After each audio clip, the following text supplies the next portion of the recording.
Verset expliqué, présenté par le frère en Christ.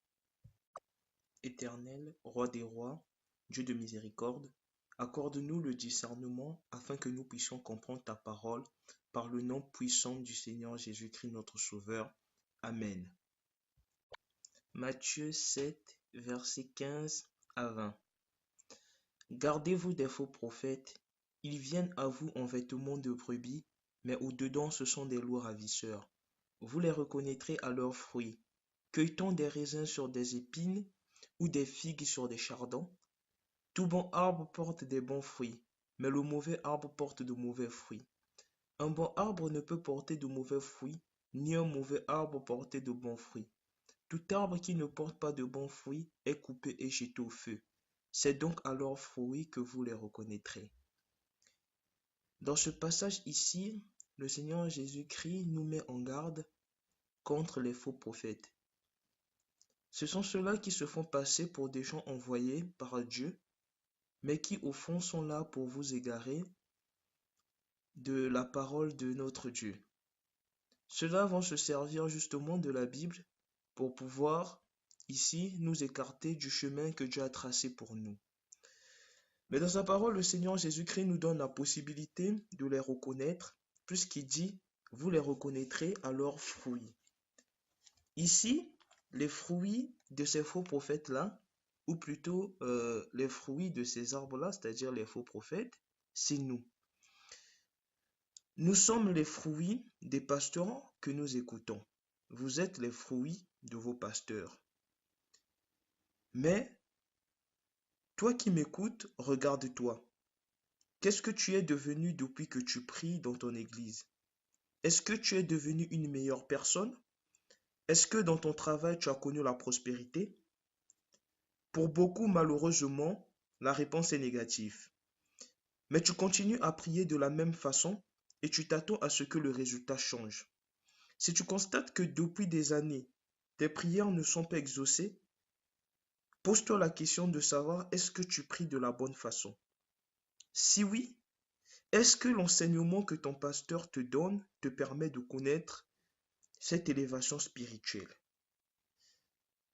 Beaucoup de femmes, par exemple, délaissent leur foyer pour passer plus de temps dans les églises, mais après elles se plaignent que leurs enfants sont mal éduqués ou que leur mari les trompe. Mais si tu ne prends pas le temps d'éduquer tes enfants et de t'occuper de ton mari, tu peux prier autant que tu veux, tu ne verras pas le changement. Ce qui est triste, c'est que beaucoup de pasteurs encouragent ces femmes-là à laisser leur foyer pour aller prier dans leur église. Ceux-là, ce sont des faux prophètes. Lorsque tu as un problème dans ton couple et que tu vas voir ton pasteur pour qu'il t'aide à trouver une solution, la première question qu'il doit te poser est: est-ce que tu as parlé de ce problème à ton conjoint ou ta conjointe? S'il ne fait pas ça, c'est que c'est un faux prophète, car il contribue à la destruction de ton couple. Comprends bien ce que je te dis. Si tu as un problème avec ton conjoint ou ta conjointe, la première personne avec qui tu dois trouver une solution à ce problème, c'est ton conjoint ou ta conjointe. Je le dis parce que si tu racontes tous tes secrets de couple à ton pasteur, ça veut dire que tu détruis ton intimité avec ton conjoint ou ta conjointe et tu deviens intime avec ton pasteur. Alors là, ton conjoint ou ta conjointe va se sentir délaissé et va finir par s'en aller. La seule personne en qui tu dois jurer fidélité sur cette terre, c'est la personne avec qui tu te lis au mariage, pas ton pasteur. Si tu ne fais plus confiance, si tu fais plus confiance à ton pasteur ou à ton père spirituel, peu importe comment tu l'appelles, au lieu de faire confiance à la personne que tu as épousée, c'est qu'il y a un problème et tes prières seront vaines. Si tu préfères laisser tes enfants affamés pour donner la dîme, cette dîme-là est vaine. Si vous voyez quelqu'un en détresse financièrement et vous refusez de l'aider sous prétexte que c'est l'argent que tu avais prévu pour la dîme, alors cette dîme sera vaine. Si par exemple, tu es une femme mariée et que ton pasteur vient te voir pour te dire que ton mari, ce n'est pas ton vrai mari, et Dieu lui a dit que tu dois épouser un autre homme, sache que ton pasteur est un faux prophète. Méfiez-vous de toute personne qui parlent au nom de Dieu en disant Dieu m'a dit. C'est le signe des faux prophètes. Un pasteur qui te dit d'haïr tes parents parce que ce sont soi-disant des sorciers, celui-là est un faux prophète.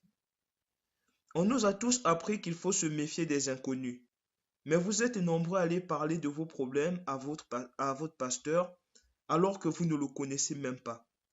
Il ne vit pas avec toi, il ne partage pas la même misère que toi, et toi tu abandonnes ton foyer pour le suivre dans son église sous prétexte qu'il a le Saint-Esprit. Réveille-toi, peuple de Dieu, car si réellement tes prières étaient exaucées, le pays dans lequel tu vis aujourd'hui ne connaîtrait pas la pauvreté et ta vie ne serait que prospérité. Notre Dieu est un Dieu d'abondance, d'amour et de richesse. Si tu préfères donner la dîme au lieu d'investir dans un projet qui va faire fructifier ta récolte, ton salaire à la fin du mois, sache que ta dîme sera vaine.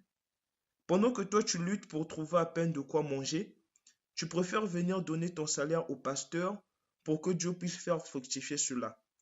Sache que tu es tout simplement en train d'enrichir le pasteur et dans la même logique, tu es en train de t'appauvrir.